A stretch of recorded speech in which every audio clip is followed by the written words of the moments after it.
വെറുതെ വാഗുകൊണ്ട് നമ്മൾ പറഞ്ഞിട്ട് കാര്യമില്ല. ആർക്കും എന്തും പറയാലോ. തെളിവാണ് നമ്മുടെ ഏറ്റവും വലിയ ആവശ്യം പറഞ്ഞത്. അപ്പം അങ്ങനെ എന്ത് പ്രചരണം അടിച്ചാലും എന്നെ സംബന്ധിച്ച് കുഴപ്പമില്ല. ഞാൻ പ്രവർത്തിക്കാൻ ഇറങ്ങിയവനാണ്. ഞാൻ സാധാരണക്കാരെ മനസ്സറിയുന്നവനാണ്. അവരെ എന്നെ ആവുന്നതും ഞാൻ സഹായിക്കുന്നുണ്ട്.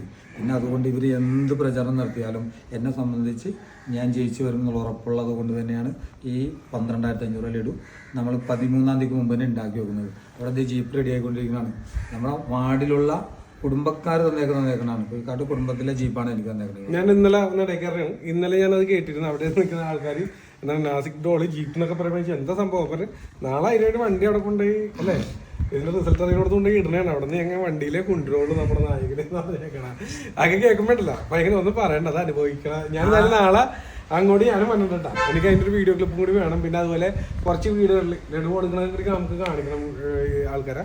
പിന്നെ ഒരു കാര്യം വേറെ പറയാനുണ്ട്. മത്സരിക്കുന്ന രാഷ്ട്രീയ പാർട്ടികൾക്ക് ധൈര്യം ഉണ്ടായി ഞാൻ നാളെ ജയിക്കും എന്നൊരു 10 ലഡു മേടിച്ചുകൊണ്ട് വെക്കാനുള്ള ഒരു ധൈര്യം ഉണ്ടാകും. അല്ലെങ്കിൽ ഒരു വണ്ടി സൗണ്ട് കെട്ടി വെക്കാനുള്ള ധൈര്യം ഉണ്ടാകും. മൈക്ക് സാങ്ഷൻ നമ്മൾ 2 ദിവസം നമ്മൾ മേടിച്ച് വെച്ചേക്കണേന്ന് പറഞ്ഞാൽ നമ്മളിഞ്ഞ അതിന് പോകുമ്പോൾ ഞാൻ അനുമതി മേടിച്ചില്ല എന്ന് പറയാൻ വേണ്ടി 2 ദിവസമൊക്കെ ശനി ഞാൻ ഞങ്ങൾ ആഘോഷവും ഞങ്ങളുടെ ഇപ്പോഴത്തെ പുതിയ 2-ാം വാർഡും ഞങ്ങളുടെ 40-ാം വാർഡും ഞാൻ ജനിച്ചു വളർന്ന ആളും ഞങ്ങൾ ആഘോഷമാക്കണേ. അതാണ് ഞങ്ങളുടെ വിജയം.